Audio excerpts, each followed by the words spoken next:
Dans toutes les langues et dans le monde entier, il est connu comme le lac de Jésus. La croissance de ses eaux, qui ont atteint 13 cm sous la ligne rouge supérieure des 208,80 m sous le niveau de la mer, fait la une.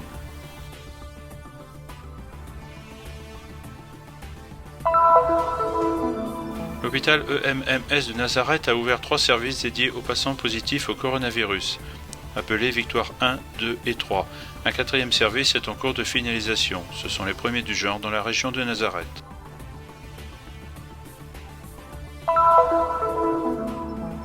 Face à la pandémie de coronavirus et à la déclaration de l'état d'urgence, le clan Anatré de Bethléem a lancé une campagne de soutien pour les membres nécessiteux de sa famille élargie. Bethléem, Nazareth et Jérusalem sont quelques-unes des villes de la Terre Sainte où ont eu lieu les événements dans lesquels la Vierge a été la protagoniste et qui nous rappellent la maternité de la Mère de Dieu.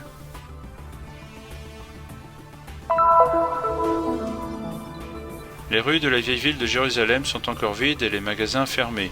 Georges Sandroni, artisan arménien, rouvre les portes de sa boutique de céramique dans l'espoir de repartir.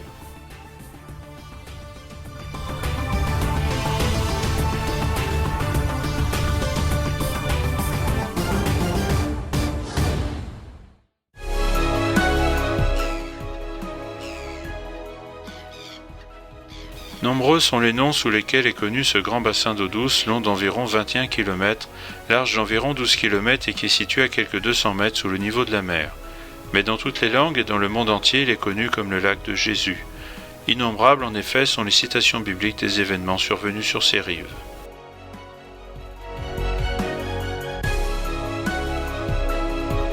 Pour le peuple hébraïque, explique frère Massimo Luca, professeur du Studium Biblicum Franciscanum de Jérusalem, il est Yam Kinneret. Yam, lac ou mer, parce que dans la langue hébraïque le terme est le même, tandis que Kinneret signifie harpe, à laquelle sa forme ressemble. Nous nous référons au lac aussi comme lac ou mer de Galilée, du nom de la région dont il est limitrophe, tandis que dans l'évangile de Jean il est appelé lac de Tibériade, du nom de la ville qui existait déjà à l'époque. Et enfin, il est connu également comme lac de Génézareth, nom grec qui dérive de Ginosar, avec lequel en hébreu on indique la plaine adjacente. Ecco, Gesù, i Vangeli ci dicono che lasciata Nazareth si ritirò, cioè venne a vivere, ad abitare a Cafarno, al punto che nei... Les évangiles nous disent que laissant Nazareth, Jésus vient vivre et habiter à Capharnaüm, au point que dans les évangiles, elle acquiert le titre de la ville de Jésus.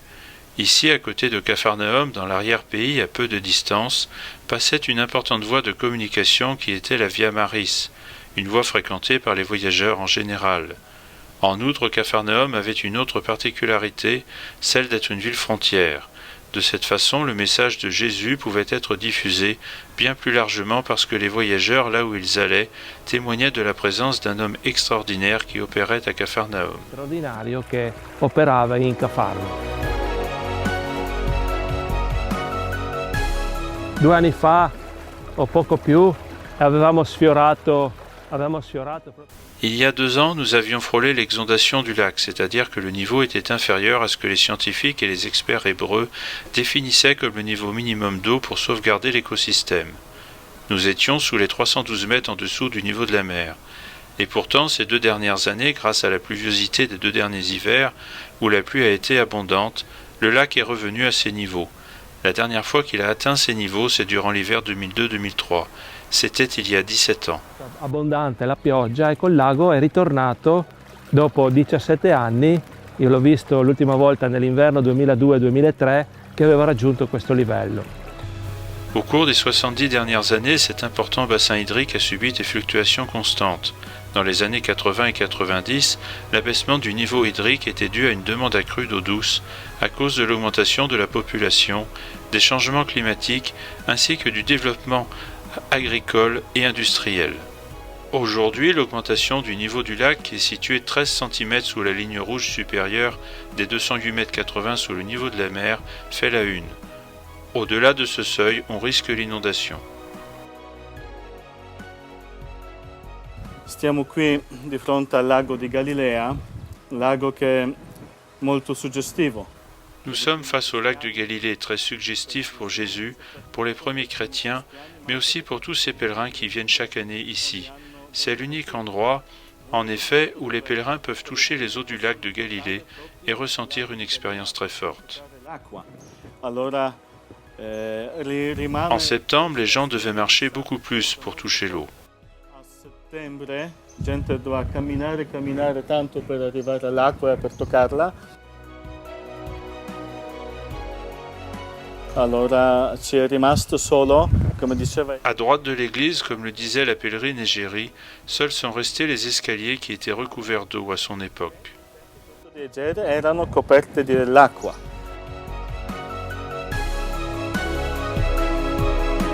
Lors de sa visite en 1964, le pape Paul VI, premier pape à visiter la Terre Sainte, a pu constater les mêmes niveaux hydrométriques. Depuis les marches de l'église de la Primauté, le successeur de Pierre a pu toucher l'eau, et les photographes ont pu immortaliser cet événement extraordinaire. Parmi les efforts soutenus pour lutter contre la pandémie du coronavirus en Terre Sainte, se démarque le travail des hôpitaux chrétiens, parmi lesquels l'hôpital EMMS de Nazareth. Ici aussi, le personnel médical se consacre avec une grande passion à l'amélioration de la qualité des services organisés pour faire face à cette pandémie.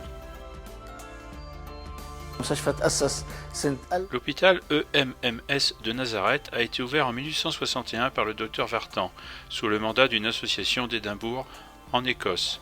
En ces circonstances difficiles, notre rôle est d'insuffler du courage et de garantir le support spirituel et moral à toutes les personnes, en particulier au personnel sanitaire qui travaille avec foi aux côtés des patients et de leurs familles. Dans l'église voisine de l'hôpital, l'équipe médicale se retrouve pour prier. L'hôpital de Nazareth est l'un des meilleurs dans la lutte contre le coronavirus dans la région de Nazareth. Il a ouvert 3 services pour guérir les patients atteints du coronavirus, pour une capacité totale de 60 lits. Le 4e service est sur le point de se terminer, portant le nombre total de lits à 90. Ces services sont appelés Victoire et ce sont les premiers du genre dans la région de Nazareth.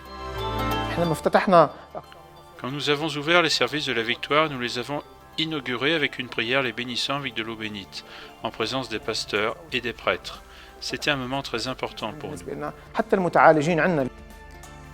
La première étape pour les personnes soupçonnées d'être positives au coronavirus est constituée de ces tentes, qui sont isolées des services de l'hôpital afin d'éviter la diffusion de la contagion. Comme vous pouvez le voir, ceci est une partie des tentes dédiées au test du coronavirus. Ce sont des espaces d'urgence qui sont installés pour isoler ces personnes qui doivent être soumises au test, des patients ordinaires qui arrivent à l'hôpital et qui sont accueillis dans les espaces normaux de la structure. Le professeur Fad explique que bien que la diffusion du coronavirus a atteint son pic dans le pays, la crise n'est pas terminée. Dans le pays, nous avons atteint le pic de la courbe, mais c'est le premier et il pourrait y en avoir d'autres. Toutefois, le professeur Fad voit la lumière au bout du tunnel du coronavirus. Le coronavirus restera encore un peu de temps, mais ensuite s'en ira tôt ou tard. Nous avons confiance en Dieu et dans la communauté qui vit ici. C'est la raison principale de la présence de cette institution qui a été créée pour servir les gens. Notre mission est de servir la communauté. Rendons hommage au personnel médical qui travaille jour et nuit pour prendre soin des malades et qui montre que travailler dans le domaine de la santé n'est pas seulement une profession, mais une vraie mission.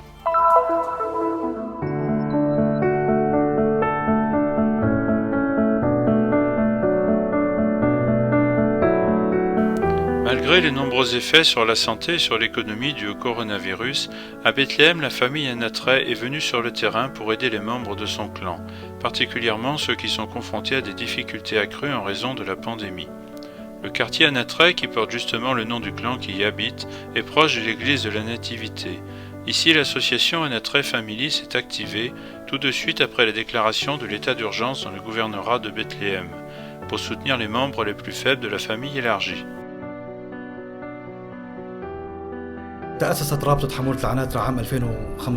Anatray Family Association a été fondée en 2015 dans le but de réunir le plus grand nombre possible de membres de la grande famille Anatray, de renforcer les liens sociaux entre eux et de consolider les relations avec leur pays d'origine, la Palestine. L'association est née de la volonté d'un groupe de jeunes du quartier Anatray de Bethléem qui, poussés par leur profonde foi chrétienne et le sens de la responsabilité, cherchaient le moyen d'aider les familles dans le besoin. En peu de temps, une somme d'argent provenant à la fois des membres du clan vivant à Bethléem et de ceux qui résident à l'extérieur a été récoltée. L'argent a été employé à diverses fins, y compris la fourniture de denrées alimentaires qui ont été distribuées aux familles dans le besoin. Une attention particulière a été donnée aux anciens, aux veuves et à ceux qui ne peuvent pas sortir de la maison. Ceci est notre devoir. Nous devons effectuer constamment cette activité à travers les comités d'urgence qui ont été créés pour faire face aux conditions difficiles traversées par la ville. Les initiatives de solidarité des membres de cette même famille contribuent à préserver la cohésion sociale. N'attends pas que quelqu'un te demande de faire le bien, disait Sainte Mère Teresa. N'attendez pas les dirigeants, faites-le vous-même de personne à personne. Cette initiative dans laquelle les gens recueillent de l'argent et de la nourriture dans leur maison et la donnent aux familles dans le besoin sans l'intermédiaire d'une organisation externe est la première du genre dans le gouvernorat de Bethléem. La décision de recueillir de l'argent pour activer l'aide a été prise au sein de la famille, sans la nécessité de recourir à d'autres organisations. Nous avons décidé de recueillir des contributions à l'intérieur de la famille élargie et de les distribuer aux nécessiteux. Beaucoup de personnes ont perdu leur travail durant cette période. À Bethléem, 7 groupes différents font partie de la famille Anatré. En plus de former une belle mosaïque, ils reflètent un authentique patrimoine culturel qui a été maintenu en vie d'une génération à l'autre jusqu'à aujourd'hui. Le clan d'Anatré est un des 7 clans les plus importants de Bethléem. Il inclut les familles Frige, Bandak, Kanawati, Métri, Raeb, Saba, Chamier, Barbara, Shahin, Tiwabé, Salamé et de nombreuses autres familles qui ont émigré de la ville depuis longtemps. Assister tes frères est un droit et un devoir. En même temps, le vrai frère est celui qui t'aide et non pas celui qui prétend juste être un parent proche.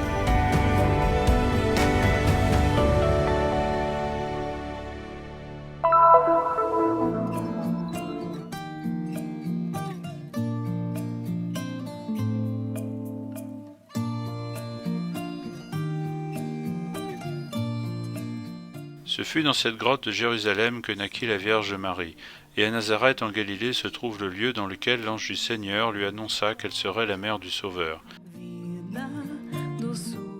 Marie vécut le début de la maternité à Bethléem où elle donna naissance à l'enfant Jésus, et très proche de ce lieu se trouve la grotte du lait où elle l'allaita. La maternité de la Madone nous a tous rejoints parce que sur le calvaire, situé dans la basilique du Saint-Sépulcre, Jésus, du haut de la croix, nous a donné Marie comme mère. Aussi, l'Église, au Concile d'Éphèse en 43 après Jésus-Christ, a reconnu que Marie est la Théotokos, c'est-à-dire la mère de Dieu. Et Jésus, qui a tout partagé avec nous, nous a aussi donné en héritage sa mère. Voici ta mère, pouvons-nous lire dans l'évangile de Jean au chapitre 19, verset 27. João 19, 27. Marie est un exemple pour nous tous. O lado materno de Maria é exemplo para todos nós. Le côté maternel de Marie est un exemple pour nous tous dans de nombreux sens. En premier lieu, il signifie que Marie n'est pas la mère de Jésus seulement par sa grossesse. Elle est la mère de Jésus parce qu'elle a accompli en tout la volonté de Dieu. Il dit lui-même dans l'évangile de Matthieu au chapitre 12, verset 50, « Celui qui fait la volonté de Dieu, celui-là est mon frère, ma sœur, ma mère. » En ce moment, nous sommes appelés à apprendre d'elle à accomplir en tout la volonté de Dieu. Aprender com ela é em tudo fazer a vontade de Deus. Comme enfants, recourons aux soins maternels de celle qui fut choisie par Dieu pour être la mère du Sauveur et notre mère. Esse mês de maio é dedicado à Virgem Maria de longa tradição na história da Igreja, há muitos séculos. Ce mois de mai est dédié à la Vierge Marie depuis des siècles, grâce à une longue tradition dans l'histoire de l'Église. Une des raisons rappelées par le cardinal Newman est que dans l'hémisphère nord, c'est la période où la vie fleurit avec l'arrivée du printemps. Un temps nouveau, c'est cela qu'a fait Marie pour nous. Elle a porté Jésus, celui qui a inauguré un temps nouveau. C'est aussi pour cela que le 25 avril dernier, le pape François nous a envoyé une lettre dans laquelle il nous exhorte à prier en famille pendant ce mois de mai. Ce sera une merveilleuse façon d'approfondir notre expérience de dévotion mariale. Uma maravilhosa forma de aprofundar nossa experiência e a nossa devoção mariana neste mês de maio. Salve, rainha. Salve, rainha. Salve, rainha.